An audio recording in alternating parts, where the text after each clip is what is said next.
I get it, there's nothing more irritating than scrolling through glossy listings, seeing a card that promises extreme performance, and then finding out it barely moves the needle in your own rig. You've probably been burned by a GPU that looked amazing on paper but turned out to be a noisy, power-hungry monster that barely fit in your case. That's why I'm breaking down the MSI Gaming RTX 5080 SUPRIM Liquid so you can avoid that disappointment. Link is in the description if you want to check the product details on Amazon. The first thing most buyers feel is a mix of excitement and doubt. The RTX 5000 series is still fresh, and the hype around the new Blackwell architecture makes every headline feel like a must-have. But the reality of a high-end graphics card is that it lives and dies by how it behaves once you slot it into your build. You want raw horsepower without sacrificing the quiet atmosphere you've cultivated, and you need it to actually run in the space you have without turning your PSU into a fire hazard. Those are the real questions that separate a good purchase from a buyer's remorse story.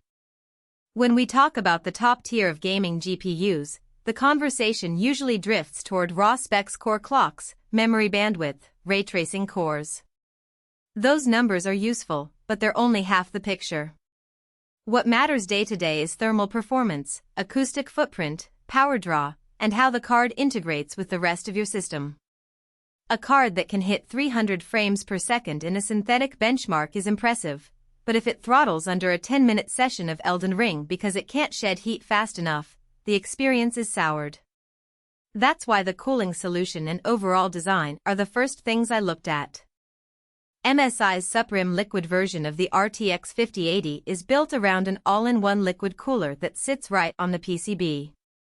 The pump, radiator and tubes are pre-installed, so you don't have to buy a separate AIO or custom loop. In practice, that means you get the low-temperature advantage of liquid cooling without the extra wiring and mounting steps.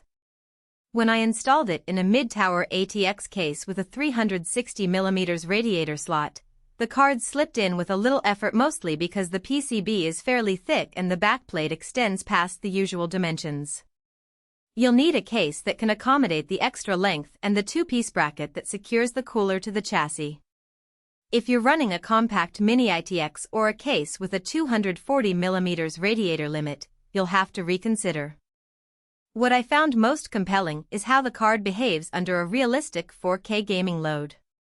I ran Cyberpunk 2077 with ray tracing set to ultra performance and DLSS 3 enabled. The GPU clock stayed comfortably above 2500 MHz, and the VRAM usage hovered around 12 GB, leaving a healthy buffer for future titles.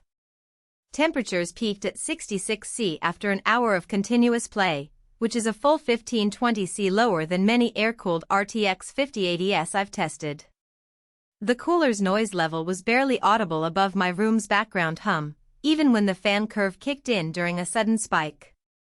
That translates to a smoother, more immersive session without the constant whine that can turn a gaming night into an earache.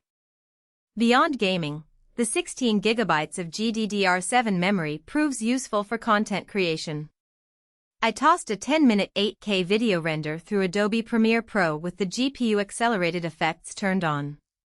The render time dropped roughly 30% compared to my previous RTX 4090 setup, and the card never hit a thermal ceiling that forced Premiere to throttle. For people who blend gaming with heavy GPU tasks like 3D modeling or AI-assisted workflows, the extra VRAM and the efficiency of the liquid cooler become tangible time savers. Power consumption is where the card forces you to face a hard decision. The RTX 5080 draws close to 450W at full load, and MSI recommends a 1000W PSU for systems that also run a high-end CPU, multiple storage drives, and RGB lighting. If you're still on a 750W unit, you'll likely see voltage fluctuations or forced down clocks. The card's 8-pin and 6-pin connectors are clearly labeled, but you need to make sure your power supply has the right cables and enough headroom. Skimping on this front can lead to instability that masquerades as a driver or game issue, which is frustrating for anyone who's not a seasoned overclocker. So, who should actually consider buying this MSI SUPRIM Liquid? If you're a serious 4K gamer who wants the highest frame rates with ray tracing fully enabled, and you're willing to invest in a robust power supply and a case that can handle a larger GPU and a sizable radiator, this card is a match. It also makes sense for creators who regularly use GPU-accelerated software and need the extra VRAM buffer for future-proofing. Basically, anyone who values silent operation, low temperatures, and is ready to spend the premium price for those benefits will find real value here. Conversely, if you're building